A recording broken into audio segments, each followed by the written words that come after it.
ಗುರು ಶತ್ರುವಿನ ಮೇಲೆ ಗುಂಡು ಹಾರಿಸುವಂತ ಸ್ಥಳ ಇದು. ಸೊ ಇದು ವೀಕ್ಷಣ, ಇಲ್ಲಿಂದಾನು ಗುಂಡನ್ನು ಹಾರಿಸ್ತಾ ಇದ್ರು. ಸೊ ಇಲ್ಲಿ ನೋಡಿ ಯಾವ ಹ್ಯಾಂಗಲ್, ಯಾವ್ದು ಮೇಲ್ಗಡೆ ಆದ್ರೆ ಮೇಲ್ಗಡೆ, ಕೆಳಗಡೆ ಹ್ಯಾಂಗಲ್ ಅಲ್ಲಿ ಇಟ್ಟು ಗುಂಡನ್ನ ಮೇಲ್ಗಡೆಯಿಂದ ಹೊಡಿತಾ ಇದ್ರು.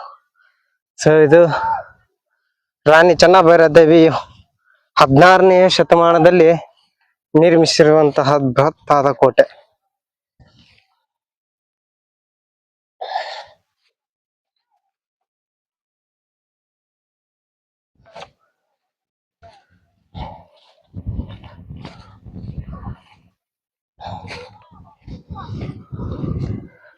ಈ ಕೋಟೆ ಇಲ್ಲಿನ ಸುತ್ತಮುತ್ತಲಿನ ಕಾಳು ಮೆಣಸು ಮತ್ತೆ ಉಪ್ಪಿನಕಾಯಿ, ಹಾಗೆ ವೀಳ್ಯದ ಎಲೆ, ಕಾಳು ಮೆಣಸು, ಸಾಂಬಾರ್ ಪದಾರ್ಥಗಳ ಒಂದು ರಫ್ತಿಗೋಸ್ಕರ ಈ ಕೋಟೆಯನ್ನ ಕಟ್ತಾಳೆ.